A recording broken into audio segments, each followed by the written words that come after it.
For today's video nga pala mga boss ay naandito kami sa dream house ni Boss Malik. At ngayong araw nga pala mga boss ay darating ang in-order ni Mami na sofa na L-type. At after nga maglinis ni Boss Malik, eto na, dumating na nga yung sofa. Excited na nga kaming dalawa ni Boss Malik kung ano ang magiging itsura nito sa loob pag nilagay na. At eto na nga, tumulong na nga si Boss Malik magpasok ng mga ibang gamit. At habang kaming dalawa ni Manong, ingat na ingat sa pagbababa kasi magasgas. Ako kailangan unang makabinyag dyan, Manong. Kaya ang sabi ko, Manong, rahan-rahan lang. At after nga ipasok ng mga epektos, eto, bayaran na nga kami ng shipment. Tinatawag na nga ako ni Boss Malik at tanggalin na daw yung mga balot. Kaya ang sabi ko naman, Boss Malik, sandali lang, mahina ang kalaban, wait lang. Pagpasok ko na nga sa loob, inabutan ko na nga si Boss Malik. Ay nako, tinatanggal niya na. Excited na ang mga itik.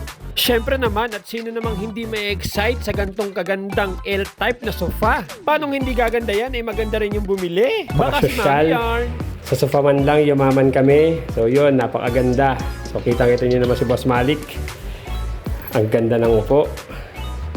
So yun, napakaganda. L-type siya guys. So aesthetic yan, 3 items yan. Anong rate mo, Nak? 12 out of 10, grabe. So yun, ang ganda ng sofa na to. So highly recommended talaga.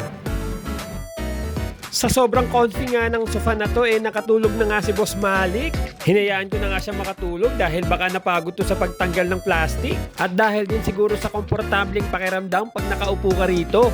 So yun mga boss, ito pala ang huling flex ko sa binili ni Mami na L-type na sofa. At syempre, abangan nyo rin ang mga susunod ko na vlog kung ano-ano ang mga idadagdag namin ditong gamit dito sa aming dream house. At kahit man lang hindi milyon ang halaga nito, pagpasok mo para kaming mga milyonaryo.